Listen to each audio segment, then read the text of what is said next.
Good day, everybody. This is Yin Yang in California with Morsels of a Thought number 1594. Today is Words and Wisdom Wednesday.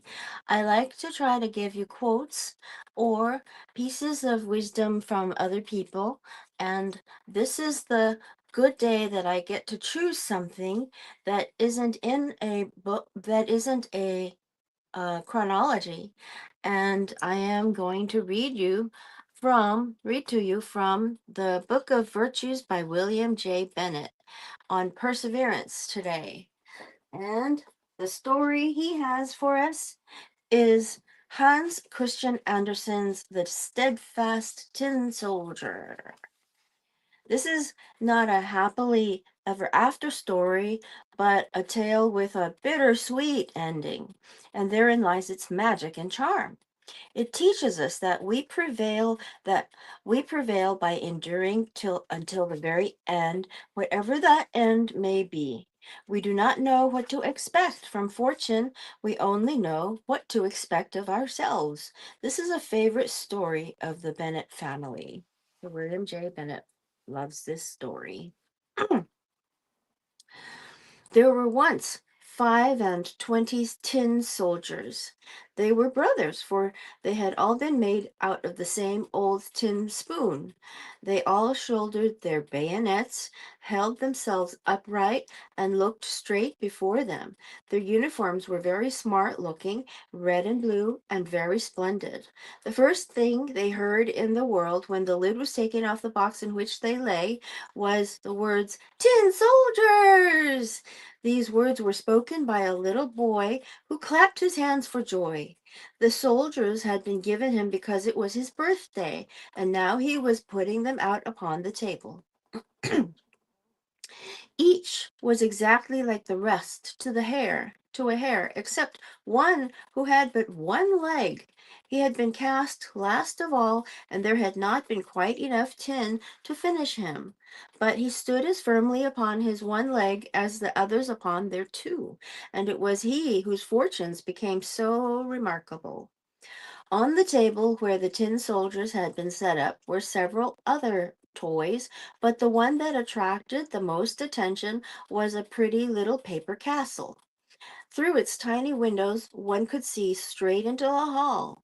In front of the castle stood little trees clustering around a small mirror, which was meant to represent a transparent lake. Swans of wax swam upon its surface, and it reflected back their images. All this was very pretty, but prettiest of all was a little lady who stood at the castle's open door. She too was cut out of paper, but she wore a frock of the clearest gauze and a narrow blue ribbon over her shoulders, like a scarf. And in the middle of the ribbon was placed a shining tinsel rose. The little lady stretched out both her arms, for she was a dancer, and then she lifted one leg so high that the tin soldier quite lost sight of it. He thought that, like himself, she had but one leg. That would be just the wife for me, thought he, for if she were not too grand, but she lives in a castle where I have only a box, and there are 5 and 20 of us in that. It would be of it would be no place for a lady. Still, I must try to make her acquaintance. A snuff box happened to be upon the table, and he lay down at full length behind it, and here he could easily watch the dainty little lady, who still remained standing on one leg without losing her balance. When the evening came, all the other tin soldiers were put away in their box, and the people in the house went to bed. Now the playthings began to play in their turn. They visited, fought battles, and gave balls. The tin soldiers rattled in the box, for they wished to join the rest, but they could not lift the lid. The nutcrackers turned somersaults, and the pencil jumped about in a most amusing way. There was such a din that the canary woke and began to speak, and in verse, too. The only ones who did not move from their places were the tin soldier and the lady dancer. She stood on tiptoe with outstretched arms, and he was just as persevering on his one leg. He never once turned his eyes away from her. 12 o'clock struck. Crash! Up sprang the lid of the snuff box. There was no snuff in it, but a little black goblin. You see, it was not a real snuff box, but a jack-in-the-box. Tin soldier, said the goblin, keep thine eyes to thyself. Gaze not at what does not concern thee. But the tin soldier pretended not to hear. Only wait till the only wait then till tomorrow, remarked the goblin. Next morning, when the children got up, the tin soldier was placed on the window sill, and whether it was the goblin or the wind that did it, all at once the window flew open, and the tin soldier fell head foremost from the third story to the street below. It was a tremendous fall. Over and over he turned in the air, till at last he rested, his cap and bayonet sticking fast between the paving stones, while his one leg stood upright in the air. The maidservant and the little boy came down at once to look for him, but though they nearly trod upon him, they could not manage to find him. If the soldier had but once called, "Here am I," they might easily enough have heard him, but he did not think it becoming to cry out for help, being in uniform. Okay. It now began to rain. Faster and faster fell the drops, until there was a heavy shower, and when it was over, two street boys came by. "Look you," said one, "there lies a tin soldier. He must come out and sail in a boat." So they made a boat out of an old newspaper, and put the tin soldier in the middle of it, and away he sailed down the gutter, while the boys ran along by his side, clapping their hands. Goodness, how the waves rocked that paper boat, and how fast the stream ran! The tin soldier became quite giddy, but the boat veered round so quickly. Still, he moved not a muscle, but looked straight before him and held his bayonet tightly. So, in Morsels of a Thought, we try to entertain thee. We try to give you a great day with morsels of a thought of wisdom. Wisdom is knowing the right thing to do, and doing it is called virtue. So, I'm trying to bring more virtue into the world, and here we've got something on perseverance in this story. So, this is the tr- the steadfast tin soldier. Steadfast tin soldier. Okay. All at once the boat passed into a drain, and it became as dark as his own old home in the box. "Where am I going now?" thought he. "Yes, to be sure, it is all that goblin's doing. Ah, if the little lady were but sailing with me in the boat, I would not care if it were twice as dark." Just then a great water rat that lived under the drain darted suddenly out. "Have you a passport?" asked the rat. "Where is your passport?" But the tin soldier kept silence and only held his bayonet with a firmer grasp. The boat sailed on, but the rat followed. Whew! How he gnashed his teeth and cried to the sticks and straws, "Stop him! Stop him! He hasn't paid his toll! He hasn't shown his passport!" But the stream grew stronger and stronger. Already the tin soldier could see daylight at the point where the tunnel ended, but at the same time he heard a rushing, roaring noise at which a bolder man might have trembled. Think! Just where the tunnel ended, the drain widened into a great sheet that fell into the mouth of a sewer. It was as perilous a situation for the soldier as sailing down a mighty waterfall would be for us. He was now so near it that he could not stop. The boat dashed on, and the tin soldier held himself so well that no one might say of him that he so much as winked an eye. 3 or 4 times the boat whirled round and round. It was full of water to the brim, and must certainly sink. The tin soldier stood up to his neck in water. Deeper and deeper sank the boat, softer and softer grew the paper, and now the water closed over the soldier's head. He thought of the pretty little dancer whom he should never see again, and in his ears rang the words of the song: "Wild adventure, mortal danger, be thy portion, valiant stranger." The paper boat parted in the middle, and the soldier was about to sink when he was swallowed by a great fish. Oh, how dark it was, darker even than the drain, and so narrow. But the tin soldier retained his courage. There he lay at full length, shouldering his bayonet as before. To and fro swam the fish, turning and twisting and making the strangest movements, till at last he became perfectly still. Something like a flash of daylight passed through him, and a voice said, "Tin soldier!" The fish had been caught, taken to market, sold and bought, and taken to the kitchen where the cook had cut him with a large knife. She seized the tin soldier between her finger and thumb and took him to the room where the family sat and where all were eager to see the celebrated man who had traveled in the maw of a fish. But the tin soldier remained unmoved. He was not at all proud. They set him upon the table there. But how could so curious a thing happen? The soldier was in the very same room in which he had been before. He saw the same children, the same boys stood upon the table, and among them the pretty dancing maiden who still stood upon one leg. She too was steadfast. That touched the tin soldier's heart. He would have wept tin tears, but that would not have been proper. He looked at her and she looked at him, but neither spoke a word.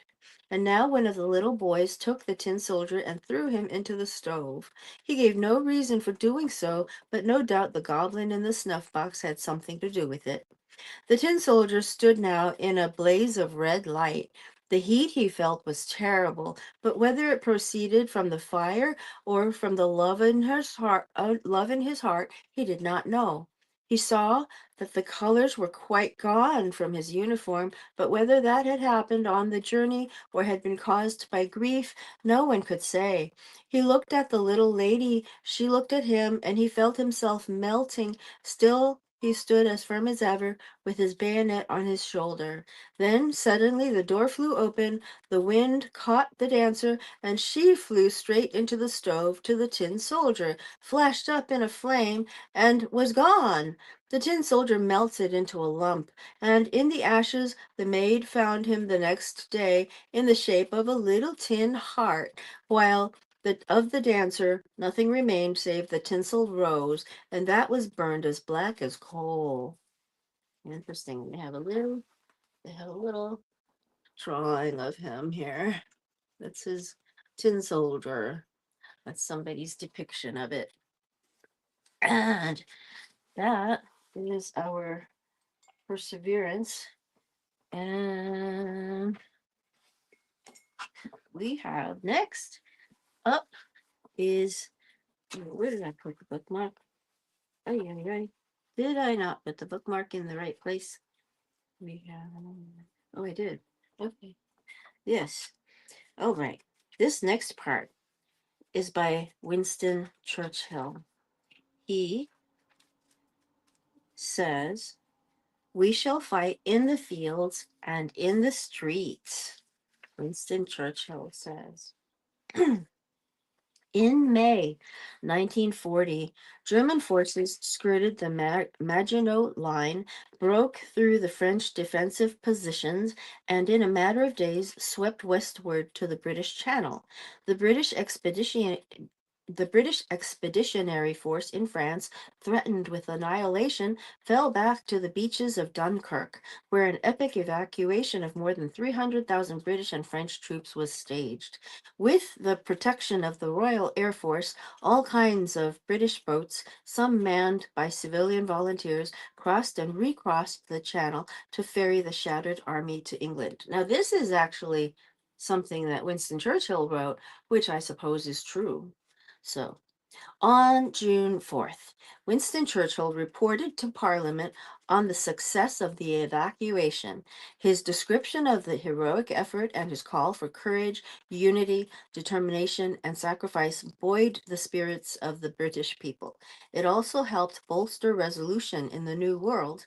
1 week later, when Italy entered the war on the side of the Axis powers, President Roosevelt publicly committed American material resources to the Allied cause.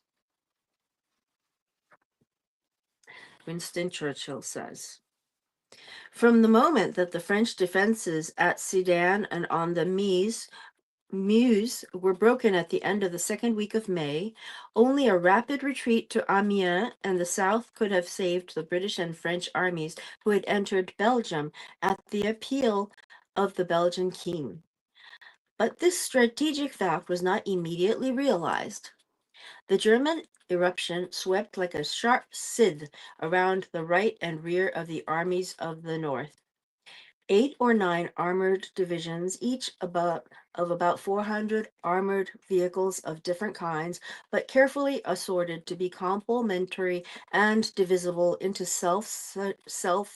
self-contained units, cut off all communications between us and the main French armies. It severed our own communications for food and ammunition, which ran first to Amiens and afterward through Abbeville, and it shored its way up the coast to Boulogne and Calais and almost to Dunkirk. Behind this armored and mechanized onslaught came a number of German divisions in lorries, and behind them again were there plodded comparatively slowly the dull brute mass of the ordinary German army and German people, always so ready to be led to the trampling down in the other lands of liberties and comforts which they have never known in their own. So, in Morsels of a Thought, we try to bring up morsels of a thought of wisdom. And here, this is something that will give you a sense of perseverance, a reason to persevere. And this is a story by Winston Churchill, which is probably it is what he reported to Parliament back. Meanwhile, the Royal Air Force, which had already been intervening in the battle, so far as its range would allow, from home bases, now used part of its main metropolitan fighter strength and struck at the German bombers and at the fighters which in large numbers protected them. This struggle was protracted and fierce.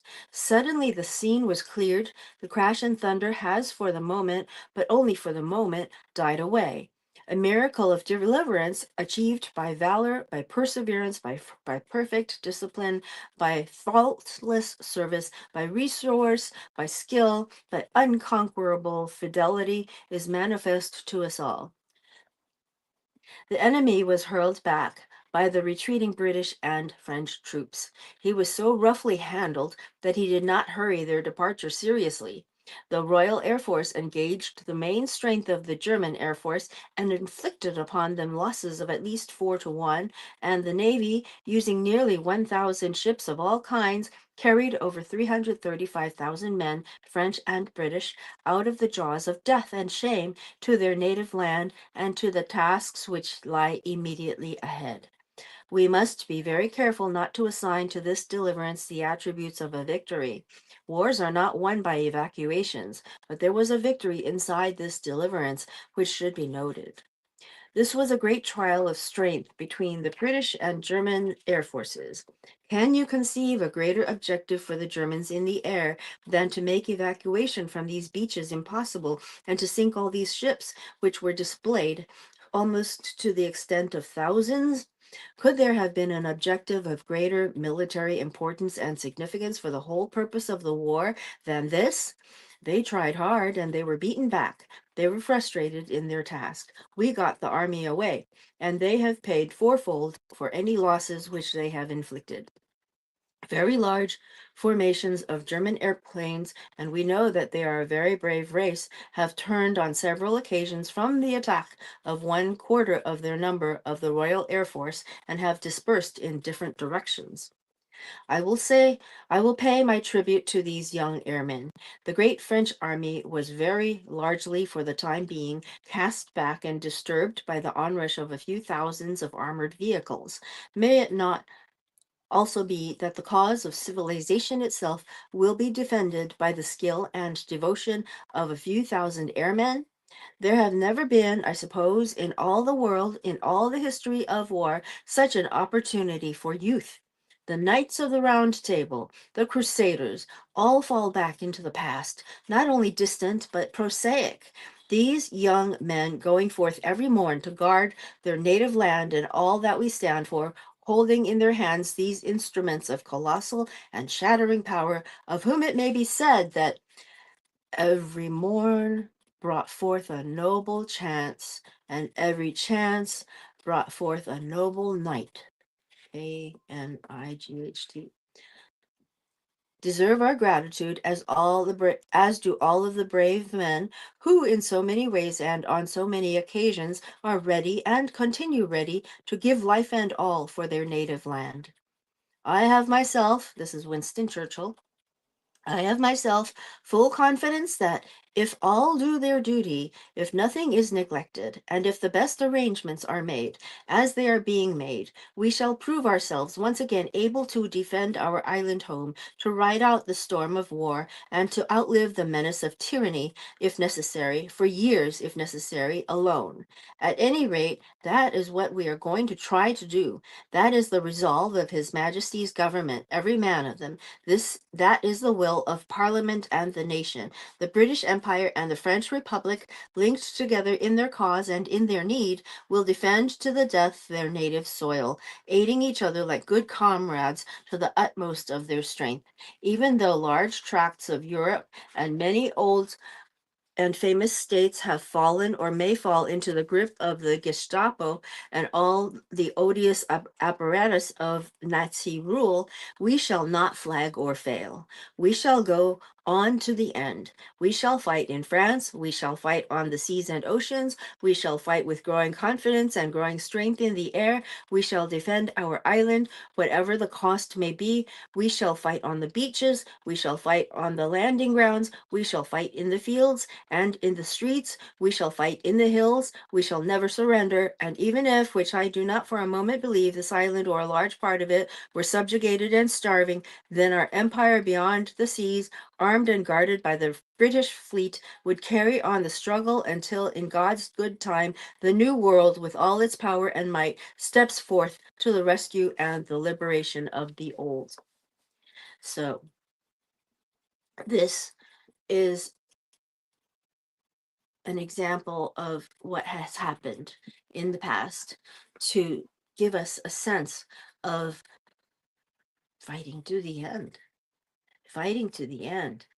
I know that it can be hard, but there is also a film that I saw recently called The Spy, titled The Spy. It is about Sonia Wieger, Wieger. She was from Sweden, I think, or Norway. Sweden or Norway or Finland. She was a Scandinavian actress, and she was approached by the Swedish army to become a spy. And then later, she became a double agent, and it's a true story. And it never came out until 2005, all the facts, because of the confidentiality of it. So it was kept a secret. Okay, so I will see you again tomorrow. I hope you are well and have a great day. Hello, John Clark. Hello, everybody. Hello, Gina Putoff. Hello. And I'll talk to you later, okay? Old Kinderheads. Bye.